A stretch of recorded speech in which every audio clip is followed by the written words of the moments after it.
Assalamualaikum warahmatullahi wabarakatuh. Selamat pagi anak-anak semuanya. Alhamdulillah hari ini kita bisa kembali belajar daring untuk tema 4 berbagai pekerjaan, subtema 1 pembelajaran 2 di halaman 10.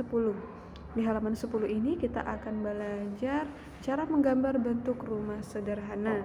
Coba perhatikan gambar rumah yang ada di halaman 10 tersebut atau lukisan itu ya.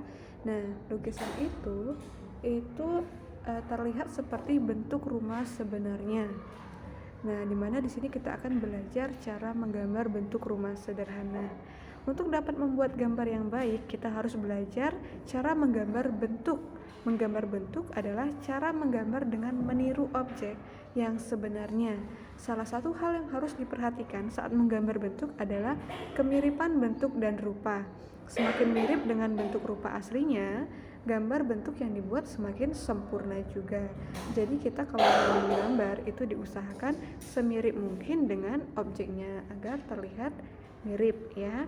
Nah, dan objek gambar bentuk itu dapat berupa benda-benda mati atau benda-benda hidup. Kalau benda mati itu contohnya rumah, sedangkan benda hidup itu contohnya hewan, manusia ataupun tumbuhan. Dan silakan anak-anak untuk membuka halaman 11.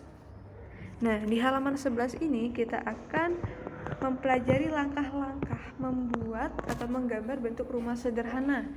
Langkah pertama itu gambarlah sebuah balok. Nah, ini adalah gambar balok. Yang pertama ini adalah gambar balok.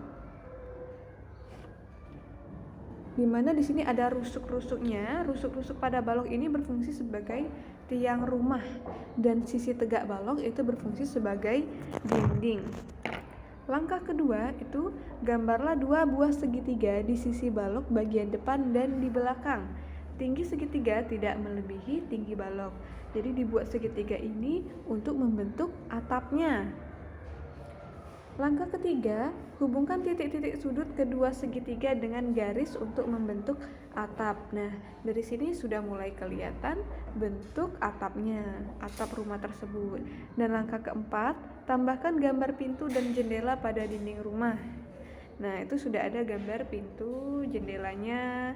Dan langkah kelima, hapus garis-garis yang bertumpang tindih dan tebalkan garis-garis yang lain. Nah, di sini sudah mulai kelihatan gambar bentuk rumahnya. Dan yang terakhir, kita warnai gambar rumah yang telah kamu buat agar lebih menarik. Selanjutnya, kita beralih ke halaman 12 tentang simbol sila-sila pada Pancasila. Pancasila itu adalah dasar negara Republik Indonesia. Pancasila terdiri atas 5 sila. Yang pertama, ketuhanan yang Maha Esa. Kedua, kemanusiaan yang adil dan beradab. 3, persatuan Indonesia. 4, kerakyatan yang dipimpin oleh hikmat kebijaksanaan dalam permusyawaratan perwakilan. 5, keadilan sosial bagi seluruh rakyat Indonesia. Nah, nama Pancasila ini berasal dari kata Sanskerta. Panca berarti 5 dan sila berarti prinsip atau asas. Nah, Pancasila ini merupakan rumusan dan pedoman kehidupan berbangsa dan bernegara bagi seluruh rakyat Indonesia. Sila-sila pada Pancasila ini diwakili oleh 5 simbol. Simbol-simbol tersebut dilindungi oleh sebuah perisai di dada Garuda Pancasila. Nah, ini adalah perisainya ya, gambar ini adalah perisainya. Dan di dalam perisai ini terdapat 5 simbol Pancasila. Simbol sila Pancasila. Nah, perisai ini merupakan tameng yang telah lama dikenal dalam budaya dan peradaban Nusantara. Perisai digunakan sebagai bagian senjata yang melambangkan perlindungan, pertahanan, perjuangan diri untuk mencapai tujuan. Pada bagian tengah perisai itu terdapat sebuah garis hitam tebal yang menggambarkan garis khatulistiwa. Pada perisai juga terdapat 5 buah ruang yang mewujudkan dasar negara yaitu Pancasila. Warna dasar pada ruang perisai merupakan warna bendera Indonesia ya, warna merah dan putih. Dan pada bagian tengah perisai itu memiliki warna dasar hitam. Itu ya yang ada simbol bintangnya, itu warna dasarnya pada tameng itu hitam. Lanjut, kita belajar lambang pada ruang perisai. Nah, yang pertama itu kita belajar tentang bintang dulu di sini. Bintang yang bersudut 5, simbol sila pertama Pancasila. Jadi ini simbol sila pertama Pancasila. Apa bunyi sila pertama Pancasila? Ketuhanan yang Maha Esa. Nah, sila ketuhanan yang Maha Esa dilambangkan dengan perisai hitam dengan sebuah bintang bersudut 5 yang menggambarkan agama-agama besar di Indonesia, yaitu agama Islam, Hindu, Buddha, Kristen, Konghucu. Selanjutnya, tali rantai bermata bulatan dan persegi sila kedua Pancasila. Nah, simbol tersebut menandakan hubungan manusia satu sama lain.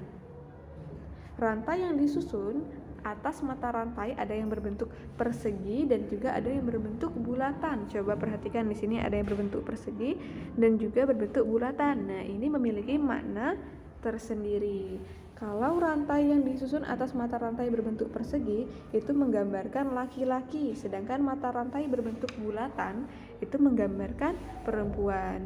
Jadi diharapkan masyarakat Indonesia ini memiliki hubungan yang baik antar manusia dan mereka juga dapat saling membantu. Dan yang ketiga yaitu pohon beringin, lambang sila ketiga Pancasila. Nah, ini lambang sila ketiga Pancasila, pohon beringin, bunyinya yaitu Persatuan Indonesia. Pohon beringin ini melambangkan kesatuan dan persatuan Indonesia. Pohon beringin merupakan sebuah pohon yang berakar tunggang. Sebuah akar tunggang panjang menunjang pohon yang besar ini dengan tumbuh menancap ke dalam tanah. Hal ini mencerminkan kesatuan dan persatuan Indonesia. Dan di pohon beringin ini ibaratnya itu semua rakyat Indonesia dapat bernaung di bawah naungan negara Indonesia. Pohon ini juga digunakan sebagai simbol Pancasila karena merupakan pohon besar yang dapat meneduhi banyak orang di bawahnya. Jadi semoga dengan sila ketiga ini bisa mempersatukan bangsa Indonesia. Mereka sadar bahwa mereka itu harus bersatu. Dan yang keempat itu kepala banteng, lambang sila keempat Pancasila. Banteng merupakan hewan sosial, sama halnya dengan manusia di mana pengambilan keputusan dilakukan secara musyawarah, kekeluargaan, dan gotong royong. Jadi misalnya kalau kita mau bermusyawarah, ya itu kita harus mempertimbangkan atau menghargai pendapat orang lain. Kita mengambil keputusannya itu secara kekeluargaan. Dan yang terakhir itu padi dan kapas, lambang sila kelima Pancasila. Bunyi sila kelima Pancasila yaitu keadilan sosial bagi seluruh rakyat Indonesia. Di sini padi dan kapas mencerminkan kebutuhan dasar manusia yaitu pangan atau makanan dan sandang atau pakaian.